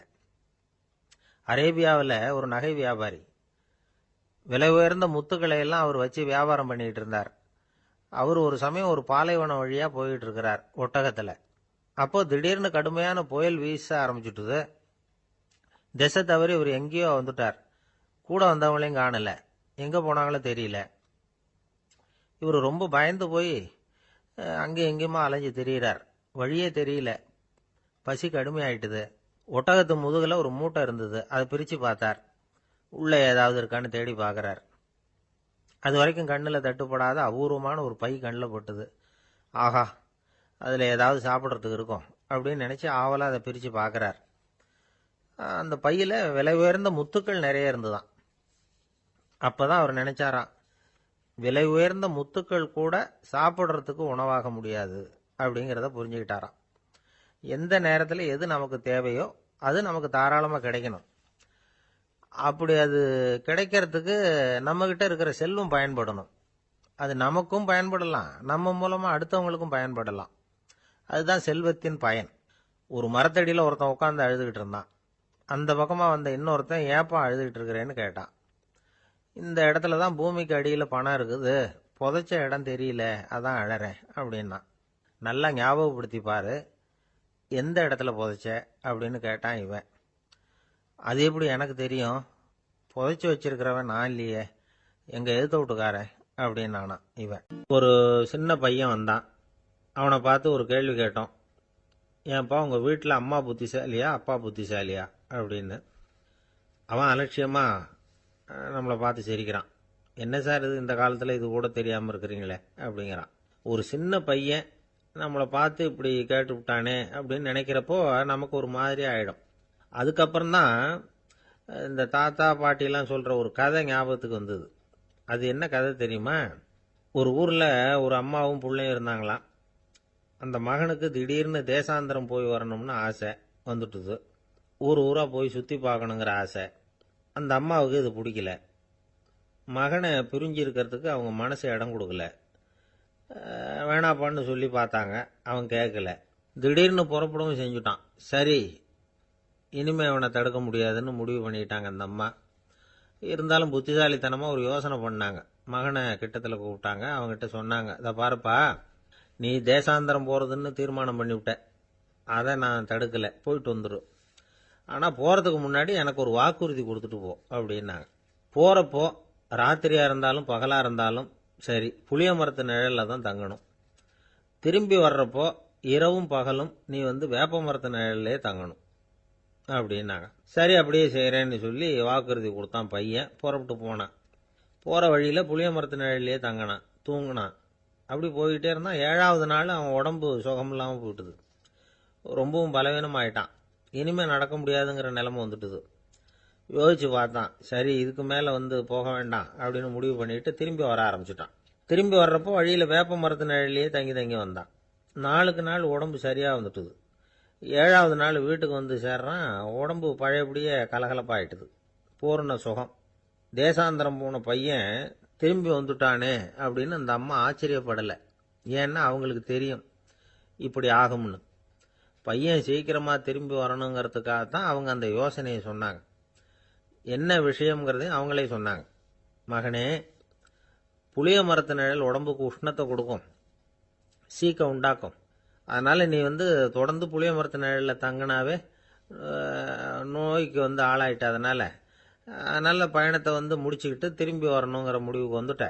திரும்பி வர்றப்போ நீ தங்கினது வேப்ப மரத்து நிழல். அது உடம்புக்கு குளிர்ச்சியை தரக்கூடியது, நோயை தீர்க்கக்கூடியது. அதனால சுகமாக வீட்டுக்கு சேர்ந்துட்ட. உன்னோட தேசாந்திர பயணத்தை தடுக்கிறதுக்காக தான் இப்படி பண்ணினேன் அப்படின்னாங்களாம் அந்த அம்மா. பார்த்தீங்களா அம்மாவோட புத்திசாலித்தனத்தை? அப்பாவாக இருந்தால் இப்படியா பண்ணுவார்? ஒரு அப்பா பையன்கிட்ட 10 ரூபா கொடுத்து இதை எடுத்துக்கிட்டு அடுத்த ஊருக்கு போய் அங்கே இருக்கிற மாமா கிட்ட இதை கொடுத்துட்டு வாடா, வழியில் எங்கேயாவது மரத்தடியில் படுத்து தூங்கி விடாதே அப்படின்னு எச்சரிக்கை பண்ணி அனுப்புனாராம். பையனுக்கு எச்சரிக்கையாக வாழறது எப்படிங்கிறத கற்றுக் கொடுக்கறதுக்காக இப்படி பண்ணார். அவன் பணத்தை வாங்கிட்டு போனான். அப்பா சொன்னதை மறந்துட்டு ஒரு மரத்தடியில் படுத்து தூங்கிட்டான். அவனுக்கு தெரியாமல் அவன் பின்னாடியே போன அப்பா அவன் கையில் இருந்த அந்த 10 ரூபாயை நைஸாக எடுத்துகிட்டு வந்துட்டார். அவன் பையில் தானே வச்சுருந்தான், அது தெரியாமல் எடுத்துகிட்டு வந்துட்டார். அவன் தூங்கிக்கிட்டு இருக்கான். எடுத்துகிட்டு ஒரு மறுபடியும் வீட்டுக்கு வந்துட்டார். பையன் முழிச்சுக்கிட்டு பையை தடவி பார்க்குறான், பணத்தை காணும். அழுதுகிட்டே திரும்பி வந்தான். அப்பா கிட்ட விஷயத்த சொன்னான். அப்பா சிரிச்சுக்கிட்டே சொன்னார், அதுக்கு தான்ப்பா ஆரம்பத்திலேயே எச்சரிக்கை பண்ணினேன், இனிமேலாவது நீ ஜாக்கிரதையாக இருக்கணும் அப்படிங்கிறதுக்காக தான் இப்படி பண்ணினேன். அந்த பணம் எங்கேயும் போயிடல, நான் தான் அதை உனக்கு தெரியாமல் எடுத்து வச்சிருக்கிறேன். இதோ பாரு அப்படின்னு சொல்லிட்டு சைடு பாக்கெட்டில் கையை விட்டா அது ஓட்டையாக இருக்குது. அதை எவனோ ஏற்கனவே கத்திரிச்சு எடுத்துகிட்டு போட்டான். இப்போ அப்பா முகத்தில் அசடு வழிஞ்சுதான். அவனுக்கு வயசாயிட்டுது. இந்த கவலை பயம் எல்லாமும் அதிகமாயிட்டுது. மரண பயம், ராத்திரியில சரியா தூங்க முடியல, இப்படி ஆயிட்டுது நிலைமை. அந்த அரசன் ஏற்கனவே எப்படின்னா போர்க்களங்கள்ல எத்தனையோ பேரை ஓட ஓட விரட்டி இருக்கிறான். இருந்தாலும் இப்ப அந்த துணிச்சல்லாம் எங்கேயோ போயிட்டுது. பேசாம படுத்திருக்கிறான். அப்படியே படுத்தாலும் தான் தூக்கம் வர மாட்டேங்குது. என்ன பண்ணலாம்னு யோசிச்சான் இந்த மன்னன். உடனே எல்லா அமைச்சர்களையும் கூப்பிட்டான். எனக்கு நிம்மதி இல்லை, எதை நினைச்சாலும் பயமா இருக்கு, எனக்கு ஒரு ஆலோசனை சொல்லுங்க அப்படின்னா. என்ன ஆலோசனை வேணும் அப்படின்னு சொல்லி கேட்டாங்க. எனக்கு ஒரு நெருக்கடியான சந்தர்ப்பம் ஏற்பட்டு போச்சுன்னு வச்சுக்கோங்க. அந்த நேரத்தில் நீங்க யாருமே என் பக்கத்தில் இல்லை ஆலோசனை சொல்றதுக்கு அப்படின்னா, அந்த சமயத்தில் எனக்கு உபயோகப்படுற மாதிரி ஒரு வாசகம், பொன்மொழி ஏதாவது சொல்லுங்க. அதை நான் என்னுடைய வைர மோதிரத்துக்கு அடியில் பதிச்சு வச்சுக்கிறேன் அப்படின்னார். தேவைப்படுறப்போ உதவும் அப்படிங்கிறதுனால. அவர் போட்டிருந்த மோதிரமும் அதுக்கு தகுந்த மாதிரியே திறந்து மூடுறது மாதிரி அமைஞ்சிருந்தது. ஏதாவது வாசகம் எழுதுனா உள்ற வச்சுக்கலாம், அதுக்கான வசதி அதில் இருந்தது. அமைச்சர்கள்லாம் யோசனை பண்ணாங்க, இது மாதிரி ராஜா கேட்குறாரு, என்ன வாசகம் அதாவது பொன்மொழி சொல்லலாம் அப்படின்னு எல்லாரும் யோசனை பண்ணாங்க. ஒருத்தருக்குமே சரியா தோணலை, ஒரே குழப்பமா இருந்தது. ஏன்னா நெருக்கடியான சமயத்தில் உபயோகப்படுறது மாதிரி ஒரு பொன்மொழி வேணும்னு சொல்லியிருக்கிறார். அப்படி இப்படி யோசிச்சு பார்த்தா ஒன்றுமே தோணலை. எல்லாரும் குழம்பிக்கிட்டு இருந்த நேரத்தில் ஒரு பெரியவர் அந்த பக்கமாக வந்தார். அவர் சொன்னார், நான் வேணும்னா அதுக்கு பொருத்தமாக ஒரு வாக்கியம் சொல்கிறேன், ஆனால் ஒரு நிபந்தனை. அதை யாரும் ரொம்ப ஆர்வம் காரணமாக அவசரப்பட்டு படிச்சிடக்கூடாது. அதை ரகசியமாக அந்த மோதிரத்துக்குள்ளே எழுதி வச்சுக்கணும். எப்போவாவது இக்கட்டில் மாட்டிக்கிற சமயத்தில் மட்டும் வேற வழியே இல்லை அப்படிங்கிற நிலைமையில மட்டும்தான் அதை திறந்து பார்க்கணும். அப்படி நீங்கள் இருக்கிறதா இருந்தால் நான் அதை சொல்கிறேன் அப்படின்னார் அந்த பெரியவர். சரின்னு ஒத்துக்கிட்டாங்க எல்லாரும். அதே மாதிரி அவர் ஒரு வாக்கியத்தை சொன்னார். அவர் சொன்ன வாக்கியத்தை ரகசியமாக மோதிரத்துக்குள்ள பதிச்சு மூடியாச்சு. ராஜா அதை விரல்ல மாட்டிக்கிட்டார். கொஞ்ச நாள் ஆச்சு. அந்த ராஜாவுக்கு ஒரு சோதனை வந்தது. என்ன சோதனைன்னா, அடுத்த நாட்டு மன்னன் படையெடுத்துக்கிட்டு வந்துட்டான். அவன் இவர்கிட்ட ஏற்கனவே தோத்து போனவன், ஒரு வெறியில வந்திருக்கிறான். தோற்று போனவன் மறுபடியும் சண்டைக்கு வந்தா எப்படி வருவானோ அப்படி வர்றான். ஒரு வெறியில வந்தான், ஜெயிச்சுட்டான். என்னாச்சு இவரோட நிலைமைன்னா, நாட்டை இழந்துட்டார், எல்லாத்தையும் இழந்துட்டார். கடைசியா ஒரு அடிபட்ட குதிரையில ஏறி தப்பிச்சு போயிட்டார், வேற வழி இல்லைன்னு. பின்னாடி துரத்திக்கிட்டு வராங்க. இவர் ஒரு மலை உச்சிக்கு போயிட்டார், அதுக்கும் அப்பால போக முடியாது, ஏன்னா அந்த பக்கம் பயங்கர பள்ளம். உல்லாச பயணிகள் கண்டு கழிக்கிற இடம் அது. ஆனா இவருக்கு அது சாவு பயணத்தின் வாசல், திரும்பவும் முடியாது, அவ்வளவு குறுகிய பாதை அது, வேற வழியே இல்லை. இந்த நேரம் சூரிய ஒளி மோதிரத்துல பட்டு மின்னிச்சு. உடனே இவருக்கு ஞாபகம் வந்தது. மோதிரத்தை திறந்து படிக்கிறார். அதுல இருந்த வாசகம், இந்த நிலையும் மாறிவிடும், this too will pass away. அவருக்கு ஒரு தைரியம் வந்தது. பின்னாடி வந்தவங்களும் திசை மாதிரி வேற எங்கேயோ தேடி போயிட்டாங்க. அவங்க விரட்டிக்கிட்டு வரலன்னா இவ்வளவு அழகான ஒரு இடம் இருக்கிறதே எனக்கு தெரியாம போயிருக்குமேன்னு நினைச்சார். இவ்வளவு அழகை ரசிக்கிறதுக்காக ஒரு நாட்டையே கூட இழக்கலாம்னு தோணுச்சு அவருக்கு. அமைதியா அந்த அழகை ரசிச்சார். எதிரிகள்லாம் எங்கேயோ போயிட்டாங்க. மன்னர் நாடு திரும்பினார். மறுபடியும் படைகளை திரட்டினார். கொஞ்ச நாள்ல படை எடுத்துக்கிட்டு போனார். யாருகிட்ட தோத்து போனாரோ அவரையே வெற்றி கண்டு திரும்பி வர்றார். வரவேற்பு விழா பிரமாவப்படுது. ஆடல் பாடல் கோலாகலம். இதை பார்த்தது அந்த ராஜாவுக்கு தலைகால புரியல. நம்மளை இனிமே யாராலையும் ஜெயிக்க முடியாதுன்னு நினைச்சார். அகம்பாவம் லேசா எட்டி பார்த்தது. இப்ப மறுபடியும் சூரிய ஒளிப்பட்டு மோதிரம் மின்னிச்சு. அதை திறந்து மறுபடியும் படிக்கிறார். இந்த நிலைமையும் மாறிவிடும். This too will pass away. அவ்வளவுதான். அவர் மனசு அடங்க ஆரம்பிச்சுட்டுது. ஆணவம் போயிட்டுது. இதுல இருந்து நாம தெரிஞ்சுக்க வேண்டியது என்னன்னா, எந்த சூழ்நிலையிலையும் நாம கவலைப்பட வேண்டியதில்லை. ஏன்னா இங்க எதுவுமே நிரந்தரம் இல்லை. அந்த ராஜா மாதிரியே நம்ம ஆளு ஒருத்தன் ஒரு மோதிரம் போட்டிருந்தான். அதுக்குள்ள அவன் எழுதி வச்சிருந்த வாசகம் எதுக்கும் கவலைப்படாதே அப்படிங்கிறது தான். ஒரு நாள் பயங்கரமான கவலையோட உட்காந்துருந்தான். பக்கத்துல இருந்தவங்க சொன்னாங்க, இது மாதிரி சந்தர்ப்பத்துல தான் நீ உன் மோதிரத்தை திறந்து பார்க்கணும்னாங்க. இவனுக்கு கவலையோட எரிச்சலும் சேர்ந்துக்கிட்டது. அது எப்படி முடியும்? இப்ப திருட்டு போனது என்னோட அந்த மோதிரம் தானே அப்படின்னு சொல்லிவிட்டு தலையில கை வச்சுட்டு உட்காந்துட்டான். இப்படிலாம் சொல்றது உண்டு. இருந்தாலும் நாம எந்த சூழ்நிலையிலையும் கவலைப்பட வேண்டியதில்லை அப்படிங்கிற உண்மையை புரிஞ்சுக்கணும். அப்படி கவலைய வெல்றதுக்கான வழி தெரிஞ்சுட்டதுன்னா வாழ்க்கையில வெற்றி நிச்சயம். ஆளை கண்டா ஏன் இப்படி முகத்தை திருப்பிக்கிட்டு வர்றீங்க அப்படின்னு கேட்டார் ஒருத்தர் நண்பர்கிட்ட. எலெக்ஷன்ல அவன் எதிர்த்து நின்னவன் சார், என்ன அவன்கிட்ட நமக்கு என்ன பேச்சுவார்த்தை அப்படின்னாராம் ரொம்ப கோபமா இவர். சரி, அந்த ஆள் யாருன்னு கேட்டேன். என் கூட பிறந்த தம்பி தான் சார் அப்படின்னார் அந்த கோபம் குறையாமல்.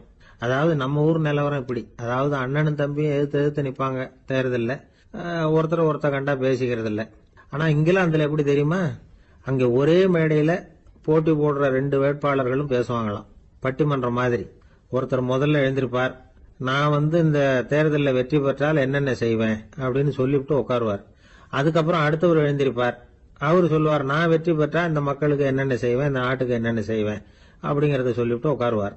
2 பேரும் ஒரே மேடையில பேசுவாங்க. மக்கள் 2 பேர் பேச்சையும் கேட்டுக்கிட்டு ஒரு முடிவுக்கு வருவாங்க. இதுதான் அங்க உள்ள பழக்கம். இங்க அப்படி இல்ல. இங்க ஒருத்தர் பார்த்தாவே முகத்தை திருப்பிக்கிறது. ஒரு தடவை இது மாதிரி ஒரு கூட்டம் நடந்துகிட்டு இருக்கு அங்க வெளிநாட்டுல தான். நேரத்துக்கு சரியா ஒரு வேட்பாளர் வந்து சேரல.